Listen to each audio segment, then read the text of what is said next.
ओम नमः शिवाय।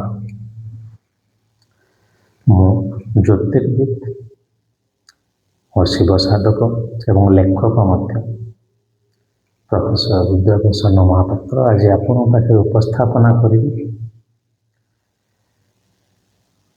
ସାଧନା କ'ଣ। ଆଜିକାଲି ସାଧନାକୁ ନେଇ ବହୁତ ଭିଡ଼ିଓ ଚାଲିଛି, ବହୁତ ଲୋକମାନେ ବହୁତ କଥା କହୁଛନ୍ତି, କିଛି ଭୁଲ ଯଦିଓ କହୁନାହାନ୍ତି, କିନ୍ତୁ ସାଧନା କ'ଣ?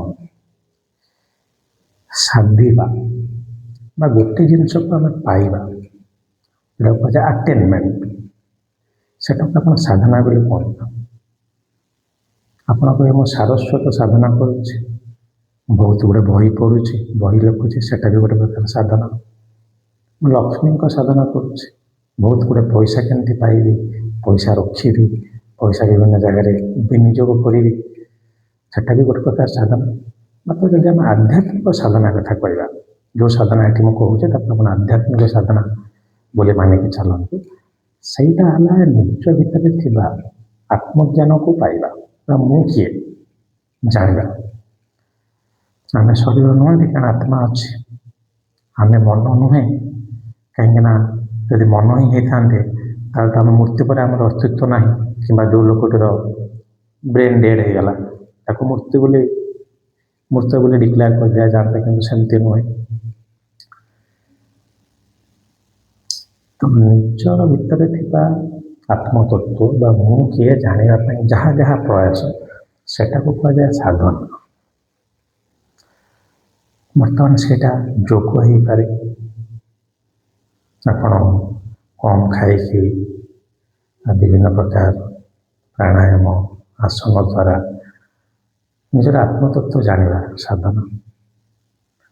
ତନ୍ତ୍ର ବା ଟେକ୍ନିକ୍, ଗୋଟେ ବିଶେଷ ତିଥିରେ ବିଶେଷ ସ୍ଥାନରେ ଗୋଟେ ଭିନ୍ନ ଧରଣର ପୂଜା ଅର୍ଚ୍ଚନା କରିବା ଦ୍ୱାରା ବି ଆପଣ ନିଜର ସେଲ୍ଫ ରିଅଲାଇଜେସନ୍ ବା ନିଜକୁ ଜାଣିପାରିବେ। ମନ୍ତ୍ର ମାଧ୍ୟମ ବି ସମ୍ଭବ। ଯୋଗ କୁହନ୍ତୁ, ମନ୍ତ୍ର କୁହନ୍ତୁ, ତନ୍ତ୍ର କୁହନ୍ତୁ, କିମ୍ବା ମିଶ୍ର ମାଧ୍ୟମ। ଯଦି ଆମେ ଯୋଗ ତନ୍ତ୍ର ମନ୍ତ୍ର ମିଶାଇ ଦେଲେ ତାକୁ ମିଶ୍ର ମାଧ୍ୟମ ବୋଲି କୁହାଯାଏ। ମିଶ୍ର ମାଧ୍ୟମରେ ବି ଯଦି ଆମେ ଆତ୍ମଜ୍ଞାନ ପାଇବାକୁ ଚେଷ୍ଟା କରୁଛନ୍ତି ତାହେଲେ ତାହା ହିଁ ହେଲା ସାଧନା। ତାକୁ ଛାଡ଼ିଦେଲେ ଯଦି ଆପଣ କୌଣସି ଭୌତିକ ସୁଖ ପାଇଁ ଯେକୌଣସି ଜଣେ ଦେବାଦେବୀଙ୍କୁ ପୂଜା କରୁଛନ୍ତି ତାହେଲେ ସେଇଟାକୁ କୁହାଯାଏ କାମ୍ୟ ଉପାସନା। ମୋର ଗୋଟେ ଜିନିଷ ଦରକାର, ମୁଁ ସେଥିପାଇଁ କିଛି ଅନୁଷ୍ଠାନ କଲି, ଯାହା ବି ମୁଁ କହି ରଖୁଛି, ଆପଣ ଆମର ଯେଉଁଟା ନିଗମ ଶାସ୍ତ୍ର, ବେଦ କୁହନ୍ତୁ, ପୁରାଣ କୁହନ୍ତୁ, ସେଥିରେ ଉପାସନା ଗୁଡ଼ାକ ମୁଖ୍ୟତଃ ଏଇ ୱିଶ୍ ଫୁଲଫିଲମେଣ୍ଟ ପାଇଁ କରାଯାଇଥାଏ। କାରଣ ଧର୍ମ ଅର୍ଥ କାମ ମୋକ୍ଷ, କାମ ପୂରଣ ପରେ ମୋକ୍ଷ ରାସ୍ତାଟା ଖୋଲିଯାଏ ସହଜରେ। କିନ୍ତୁ ସାଧନାର ମୁଖ୍ୟ ଅର୍ଥ ହେଲା କେମିତି ଆପଣ ନିଜର ଆତ୍ମଜ୍ଞାନ ପାଇବେ। ସେଇଟା ହେଲା ଆଧ୍ୟାତ୍ମିକ ସାଧନା, ଯାହାକୁ ସ୍ପିରିଚୁଆଲ ସେକିଂ ବୋଲି କୁହାଯାଏ।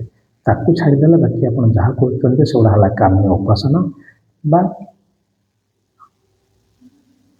ଗୋଟେ ପୂଜା ବୋଲି ଆପଣ କହିପାରିବେ। ତେଣୁ ସାଧନା ସହଜ ଜିନିଷ ନୁହେଁ। ମୁଁ କହିବିନି ଆପଣ ମୋ ଭଳିଆ ଏକାଙ୍ଗୀ ରହି ସାଧନା କରନ୍ତୁ, ଆପଣ ପରିବାର ମଧ୍ୟ ରହି ସାଧନା କରିପାରିବେ। ସେଥିପାଇଁ ଆପଣଙ୍କର ଦରକାର ଡିଟାଚମେଣ୍ଟ ବା ଯେଉଁଟା କୁହାଯାଏ ପ୍ରତ୍ୟାହାର ଯୋଗରେ। ମୁଁ ସଂସାରରେ ରହି ମଧ୍ୟ ସଂସାରଠାରୁ ଭିନ୍ନ। ଆପଣ ଗୋଟେ ଜିନିଷ ଛାଡ଼ି ଗଲେ ଆପଣ ଜାଣିପାରିବେ ଯେ ଆପଣ ନିଜେ କିଏ। ସେଥିଲାଗି ସଦ୍ଗୁରୁ ଯୋଗୀ ବାସୁଦେବ ଯିଏ ମୋ ଗୁରୁ, ସେ କୁହନ୍ତି ଯେ I M not the body, I M not the mind. ମୋ ଶରୀର ନୁହେଁ କି ମନ ନୁହେଁ, ତାହେଲେ ମୁଁ କିଏ? ତେଣୁ ଏଟାକୁ କୁହାଯାଏ ସାଧନା। ଆପଣ ଯେଉଁ ମାଧ୍ୟମରେ ବି କରନ୍ତୁ, ଦୟାକରି ସନ୍ଧ୍ୟାବେଳେ ବସିକି ଗୋଟେ ମାଳା ଧରି ଦେଇକି 108 ଥର ଜପିଦେବା, ଯାହା ହଉ ଝୁଟପିଟି ବି ଶହ କହିଲା, 30-40ଟା ମାଳା କରିଦେବା, এটা ଗୋଟେ ପ୍ରକାର ସାଧନା ନୁହେଁ, ମନ୍ତ୍ର ସିଦ୍ଧି ହେଇପାରେ। ମନ୍ତ୍ର ସିଦ୍ଧି କ'ଣ, ପରେ ତାପରେ ଚର୍ଚ୍ଚା କରିବା। ସାଧନା ସର୍ବଦା ଆପଣଙ୍କର ଆତ୍ମଜ୍ଞାନ ବିଷୟରେ ଜାଣିବାର ଉପାୟ ଏବଂ ତାହା ସବୁବେଳେ ଗୁରୁଙ୍କ ସାନ୍ନିଧ୍ୟରେ ହେବା ଉଚିତ। ଆପଣଙ୍କର ଭାଗ୍ୟରେ ଥିଲେ, ପୂର୍ବଜନ୍ମର କର୍ମ ଥିଲେ ଆପଣ ଜଣେ ଭଲ ଗୁରୁକୁ ପ୍ରାପ୍ତ କରିପାରିବେ, ଏଥିରେ କୌଣସି ସନ୍ଦେହ ନାହିଁ। ଗୁରୁ ଆପଣଙ୍କୁ ଖୋଜିକି ବାହାର କରିଦେବେ। ବିନା ଗୁରୁରେ ଆପଣ ବିଶେଷ ଭିତରକୁ ଯିବାଟା ସମ୍ଭବ ନୁହେଁ, ଯଦିଓ ଈଶ୍ୱରଙ୍କ କୃପାରୁ ବହୁତ କିଛି ଜିନିଷ ସମ୍ଭବ। ତେଣୁ ସାଧନା ପାଇଁ ଯଦି ଆପଣ ପ୍ରସ୍ତୁତ ଅଛନ୍ତି ଆତ୍ମଜ୍ଞାନ ପାଇବା ପାଇଁ, ତାହେଲେ ଆଗନ୍ତୁ। କିଛି ଗୋଟେ ଜିନିଷ ପାଇବା ଉଦ୍ଦେଶ୍ୟରେ କରାଯାଉଥିବା ପୂଜାଟି କଦାପି ସାଧନା ନୁହେଁ। ସେଇଟା ଆଜିକା ଦିନରେ ଗୋଟେ ସେ ଶବ୍ଦର ଅପବ୍ୟବହାର କହିଲେ ଅତ୍ୟୁକ୍ତି ହେବନି ବା ମିସୟୁଜ୍। ଅର୍ଥାତ୍ ସାଧନା ସମସ୍ତେ ମାନେ କରିପାରିବେନି। ଯେଉଁମାନେ ସାଧନା କରୁଛନ୍ତି ସେମାନଙ୍କୁ ସାଧୁ କୁହାଗଲା, ସେମାନଙ୍କୁ ଯୋଗୀ କୁହାଗଲା। ତେଣୁ ଯଦି ଆପଣଙ୍କର ଆତ୍ମଜ୍ଞାନ ବା ଆତ୍ମଚେତନା ବିଷୟରେ ଜାଣିବାର ଅଛି, ଆପଣଙ୍କ ପାଇଁ ସାଧନାଟି ହେଲା ଠିକ୍ ମାର୍ଗ। ତେବେ ଚାଲନ୍ତୁ, ଆଜି ତ ସମୟ ହେଇଯାଇଛି। ଧୀରେ ଧୀରେ କରି ମୁଁ ଗୋଟେ ଗୋଟେ ବିଷୟ ଆପଣଙ୍କୁ କହିବି ଏବଂ ମୋର ଏଇ ଭିଡ଼ିଓଟି ବା ଏଇ ଚ୍ୟାନେଲଟି କେବଳ ମୋର ନିଜର ଯେଉଁ 10 ବର୍ଷରୁ ଉର୍ଦ୍ଧ୍ୱ କିମ୍ବା 12 ବର୍ଷ ଧରି ଯେଉଁଟା ମୁଁ ଫୁଲ୍ ଟାଇମ୍ ଶିବ ସାଧନା କରୁଛି ସେଟାକୁ ଉତ୍ସର୍ଗ କରି କରୁଛି। ଶିବଙ୍କ ସମୟରେ କହିବାକୁ ଦୟାକରି କୌଣସି ଅନ୍ୟ ସାଧନା, ଶକ୍ତିଙ୍କ ସାଧନା କୁହନ୍ତୁ, ହନୁମାନ ସାଧନା କୁହନ୍ତୁ, ସେ ସମ୍ପର୍କରେ ମୋର ଜ୍ଞାନ ନାହିଁ, ଭାଗ୍ୟ ନାହିଁ।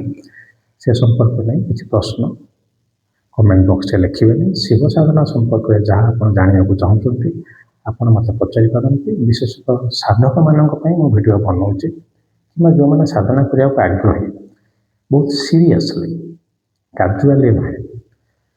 ତେଣୁ ଆପଣ ଯଦି ସେଇ ବର୍ଗରେ ପଢ଼ୁଛନ୍ତି, ମୋ ଭିଡ଼ିଓଟି ଆପଣମାନଙ୍କ ପାଇଁ, ଆପଣ ଦେଖନ୍ତୁ। ଯଦି କିଛି ଆପଣ ସେଥିରୁ ଉପକୃତ ହେଇପାରିଲେ ତାହା ମୋ ପାଇଁ ଯଥେଷ୍ଟ। ହଉ, ମହାଦେବ ଆପଣ ସମସ୍ତଙ୍କୁ ଭଲ ରଖନ୍ତୁ, ଭୈରବ ଆପଣଙ୍କୁ ରକ୍ଷା କରନ୍ତୁ। ଓମ୍ ନମଃ ଶିବାୟ।